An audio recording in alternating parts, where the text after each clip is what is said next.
Hello everybody and welcome back to Kerbal Space Program, where we are getting very close here to finalizing our Moonlander design. But this first stage is once again pretty underpowered. We can actually remove everything in this first stage.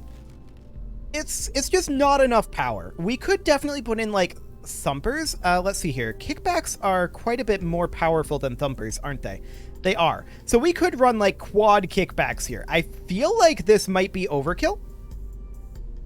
I also feel like they're rather tall. We'll probably want to adjust that. We're definitely going to turn that down to be like here or so, but this is now going to need to be moved up. But I want to check what our thrust to weight here is. Plenty.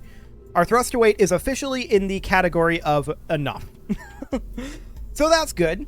These do gimbal. Okay, just wanted to double check that. I suppose we could put aerodynamic nose cones on here. We've got plenty of thrust to weight capacity for it. And then we're going to want to mount these much higher. So we're going to want to mount them approximately here, I think. That should be a safe detach, in theory. The major question is, when these detach, they're going to kick out this direction. And so this way is going to kick in. Does that remove our engine in the process? That's the major question. We're going to strut this together and let's find out with a simulated launch here. If this works, this will probably be the last simulated launch before we actually go to the moon. But let's just go ahead and strut that in and let's just see how much power this thing has and what that detach looks like. I do expect that with this height of side boosters, there could very, very easily be some pretty major detachment issues. We'll need to double check this staging. We want to fire this at the same time that we detach. We are not going to be firing the liquid fueled engine at the same time as the SRBs because we have plenty of thrust to weight ratio with just the SRBs. Like the SRBs alone are going to get us going very quickly. So let's see what the aerodynamics feel like and let's see what that detachment is like. This will be reverted. Very fast off the pad. Cool. As far as the aerodynamics go, it feels reasonably stable. Okay, we'll sit here for the moment.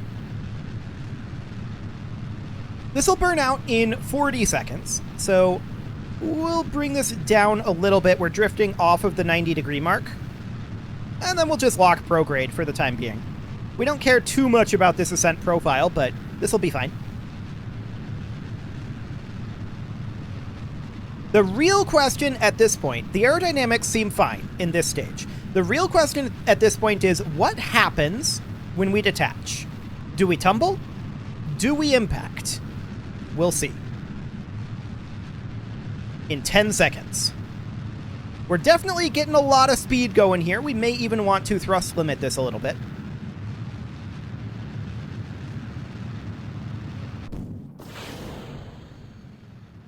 Okay. That seems fine. Now note that this thrust to weight is still very, very low. That's to be expected, and you can see our apoapsis height is very high. That's okay too. I'm not too concerned about that for the moment. I'm just checking this. Time to apoapsis is increasing, so that does work. Okay, fantastic. We'll revert this back to vehicle assembly, and I do want to drop the thrust to weight here a little bit, down to like 1.66 would be the goal. That's 1.4, so that's too much thrust limit. 1.55, 1.59, 1.68, 1.63, 6.4, 6.5, and that should be 6.6. Okay, 1.66 is good. There we go. Let's make sure that we have the correct crew in here. We are bringing Jeb, Bill, and Bob. That is all correct. Fantastic. Okay, are we otherwise good to go? Let's double check our staging. That's always a good thing to do. So first thing we do is we fire our SRBs, and then those detach and our main thruster fires. I use the term main thruster loosely here. It's underpowered. And then our nose cones detach at pretty much any time we want them to. Then our main booster detaches here and our maneuvering stage fires. And then that detaches and our landing stage fires. And then our side tanks detach. And then our booster detaches for the landing stage and shows the heat shield.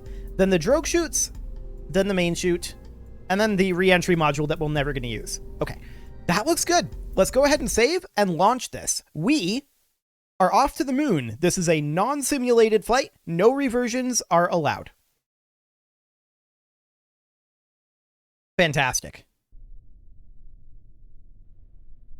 So throttle up, SAS on, and we're going to take a little bit more aggressive of an ascent profile here. We had too much vertical speed previously, and I'd like to have a little bit more horizontal. So let's see about doing that. Off the pad, still nice and quick. And we're just going to head on over here. Just looking to get some nice horizontal speed.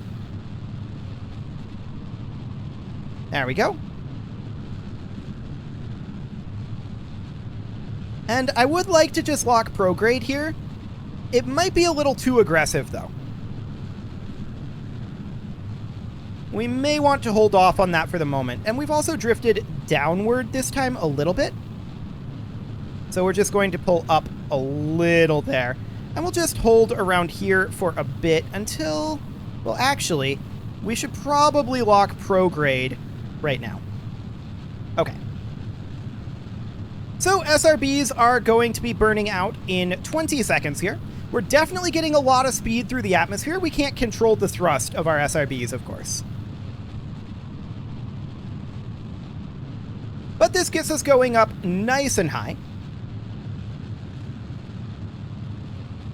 Only 5 seconds left.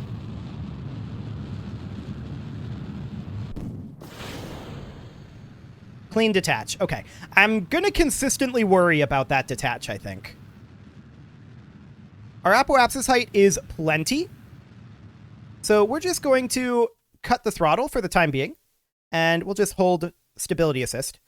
We're going to need quite a lot of burn here. Indeed. Quite a lot of burn. In order to get over... We're just going to burn here at the horizon. There we go. Yeah, that's going to increase our apoapsis, but that's okay. So we need to increase our horizontal speed quite a lot. There's no doubt about that. Our orbital speed is beginning to come up, so that is nice. You can see that time to apoapsis is decreasing. That's to be expected. We're now officially in space, so that will increase our efficiency a little bit, but this isn't a hugely efficient in-space engine. We may actually want to run the Terrier here. I don't know. This circularization portion, it has me a little bit concerned. We'll see how it goes. We're about 1.5 minutes from apoapsis, but it's not actually that far. Yeah, that's slowing down. So we have quite a bit of burn time here. We're going to burn out this entire stage, and this should have better thrust to weight. Not exactly, 0.28, but it's, you know, more acceptable-ish. This stage may not actually be necessary now that I think about it. If we were to cut this stage...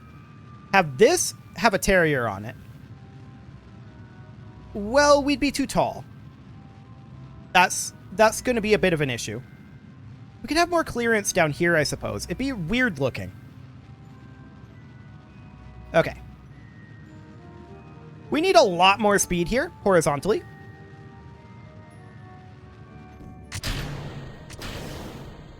Right. These. Yeah, that's the thing. We need a lot more speed horizontally. And we're not at the apoapsis yet. We need like 600 meters per second here. So like this, basically this whole thing. I said that this was a non-simulated flight. I was expecting that to perform better in orbit. And yeah, that they come back. That's okay. No big problem there. I expected that circularization stage to perform better in orbit. And I shouldn't have. I think we would do better to ditch this stage in its entirety. The question is, Do we manage to get into orbit here? I mean, we should probably physics warp. This is going to take a while. This is quite underpowered. There's no doubt about it. Oh, that's so twitchy in physics warp. So twitchy. So you can see our periapsis is coming up nicely-ish, but it needs to come up a lot more. We'll just try to position it over here. We only need a couple hundred more meters per second. So I think we're going to make it. Yeah, we're going to make it. It's not clean. I definitely want to revise this design. There's no doubt about it. But this will be functional. We only have about 35 more meters per second in this stage. And this stage was intended to be the stage that takes us to the moon. But we do have enough still. Okay.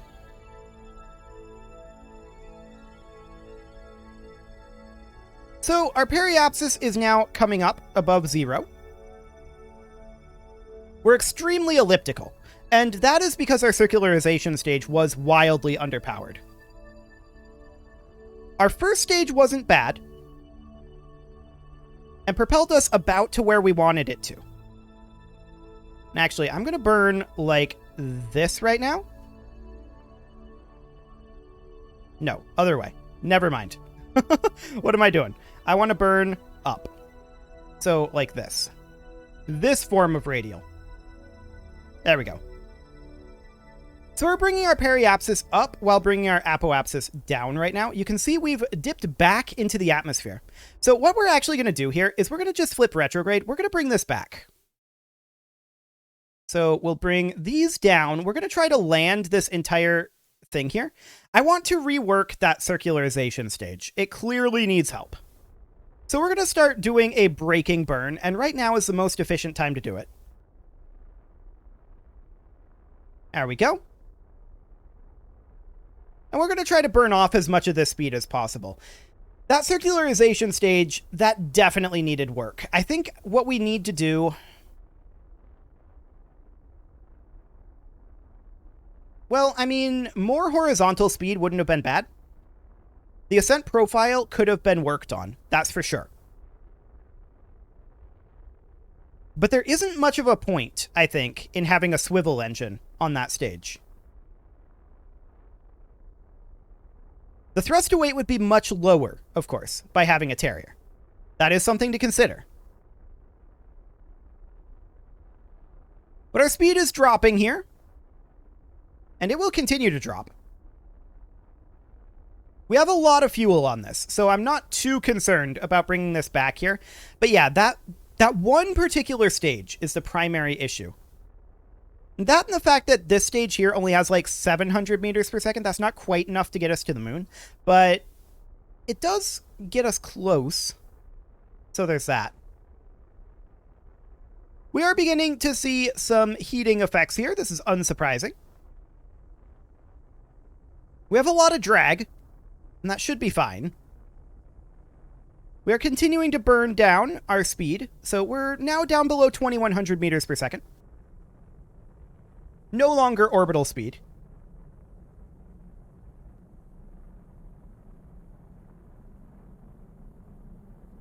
Our deceleration isn't super fast here, but it's reasonably speedy. We have no heat shield here. This is not intended to be brought back in this way. If these burn off, that's not surprising.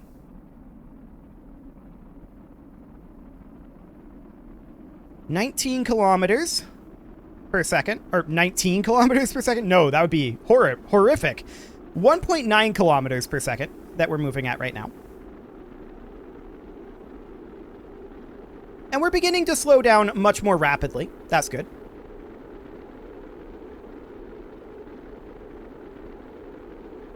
Surface speed at 1600 meters per second. Okay, not too bad there.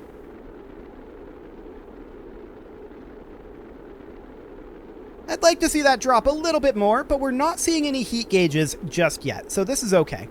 Yeah, those two stages, Those are definitely the problem right now. And the way that I would normally go about fixing that, we don't have the tech for right now, I don't think. We'll have to check into that. But we'll have to give that a bit of consideration, how we want to do it. I always find this interesting. I think this is a bug with the version of Scatterer that I'm using. I might want to look into seeing if there's an updated version of that available. We're down below 1 kilometer per second as of now. Nice. But look at that. We've still got 200 seconds of burn left here. This is a lot of fuel here. No doubt about it.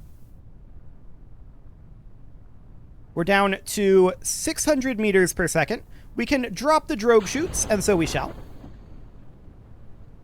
I believe we may be landing in the city. I'm sure nothing will go wrong. We can now drop the main chute, and we can stop our burn and go ahead and physics warp. We might be hitting the coast here. No, I think we're to come down on land. Okay, so we're going to extend our landing legs. Fantastic. This looks like we're higher than we're closer to the ground than we are. It's actually very blurry. But here we go. 18 meters per second. We're going to burn as much as we can to slow it down. Okay, we bounced a bit there, but nothing blew up. So we're good. We're going to grab a Mr. Goo observation and a material study here. We may as well grab some science out of it. I'm actually surprised that nothing blew up there. We're going to recover our vessel, and let's see what we've got. Again, we're not planning on recovering all of these fuel tanks and coming back as heavy in the future. So let's go ahead and head back here, and we definitely need to work on this. So the normal way that I would do it is through use of heavier rocketry here. And I would use the mainsail to lift. And we already do have access to the Poodle, which is what I would use for the circularization stage. Do we have access to tanks of that size? Let's see here. Let's see. Fuel tanks. We've got these guys, which are, I think, a little bit wider. So let's pop off these side boosters. Not like that, actually. Let's just get rid of that. And let's pop off these side boosters, like so. There we go. And then this stage here and this stage here is what we want to change. These are still underpowered, and let's get rid of those. So we do have Rockamax tanks here. We could go to the 32. Do we have an adapter here? Like, a Rockamax brand adapter would be nice, but I don't think we have such a thing. Let alone a fuel adapter. That said, we do have this guy, which is a fuel adapter, and we have this guy, which is a fuel adapter too. So we could do something like this, and then a T-32. And then a Poodle. What would the thrust to weight of this be? 0.14, of course, that's at zero altitude in Kerbal. What would it be in space over Kerbal? That would be 0.55, so that's better, for sure, and that's a lot of DV. So this would be fine here. We ditch this, actually we keep this for now. And then we would need a decoupler here, and we would upgrade this later. But we would need a TD-25, I think? Yes, a TD-25. And we're going to put in a couple of Rockamax tanks here like this. This is, of course, much bigger and heavier. Unfortunately, we don't have the mainsail that I would normally use here. We could do a skipper. Does that have gimbaling? It has alternator output. It has gimbaling. What would that thrust to weight look like? 0.48? When does that cross into 1.0? It kind of doesn't. Okay. At least not without burning off fuel. Fair enough.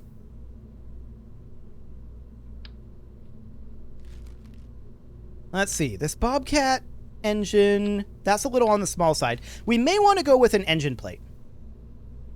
If we have those. Do we have those? Engine plate. Yes. EP18 is a little small. And then we'd have that be like quad. And run something like quad swivels.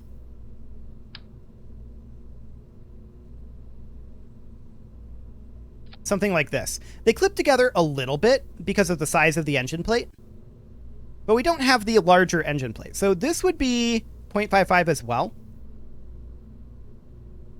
Yeah, that's not that much better.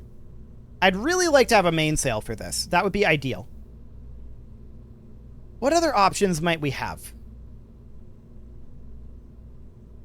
I mean, we could... EP12 is even smaller. So an EP18 is the best chance that we'd have there. We could do like a 4x1. This would really clip together. And what that would be is we would have swivels on the outside. And then on the inside, we would put a Reliant. Again, that would really clip together. Like that. We might be able to move these a bit. Like move them out slightly. Something like this. That's a little silly looking. For sure. Now, I don't think this is our best bet here. I think our best bet here might be like a... we don't have a quad or tri-coupler. Now, all we've got is those engine plates for right now. Okay, well, that definitely makes things complicated. So this is the way that I would normally create something like this. And this is probably more fuel than we necessarily need. So maybe if we drop off that piece of fuel, and let's see what it looks like with a... not a poodle, with a skipper on it. Skippers are not ideal for this under any circumstances, but they'll do for now. 0.56, I mean, that's not awful. And then we would attach these like up here,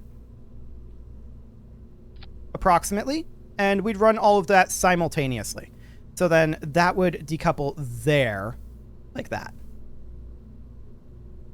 Something in theory like this. That's only 1.36. We would need to unthrust limit these. The other thing that we could do is ditch these and do liquid fueled side stages. That is a possibility. We're still pretty tech limited. There's no doubt about that. So we would do something along the lines of T800s, and look how tiny those look in comparison. So it would be like T800s, and we do like 3 of them. And then they would also have an aerodynamic nose cone. And we would do swivels. How much thrust to weight would that have? 0.77. Okay. Well, that doesn't work. I'm not super shocked by that.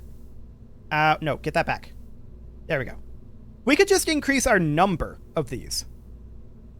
Like, in theory, we could just continue strapping additional boosters onto this, right? Like, make this super Kerbal. Something like this. It's ridiculous, but we could do it. That would be 1.44. We toss this in, and it would be 1.64.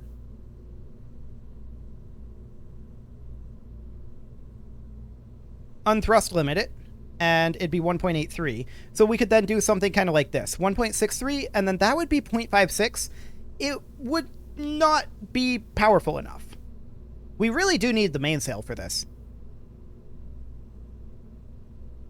Unless we wanted to downsize this stage. That said, if we get this into space, this would work fine. Like, this would get us where we wanted to go, for sure. This stage here is going to be how much? This is stage 6. Yeah, that would be more than enough if we got it into space.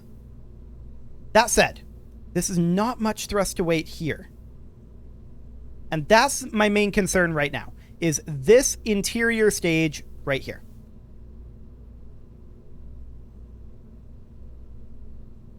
How would I want to go about fixing that without access to mainsails?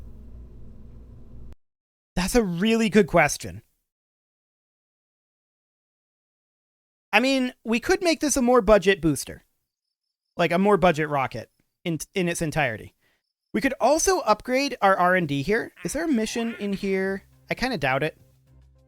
No, there really isn't. Okay. We could upgrade this.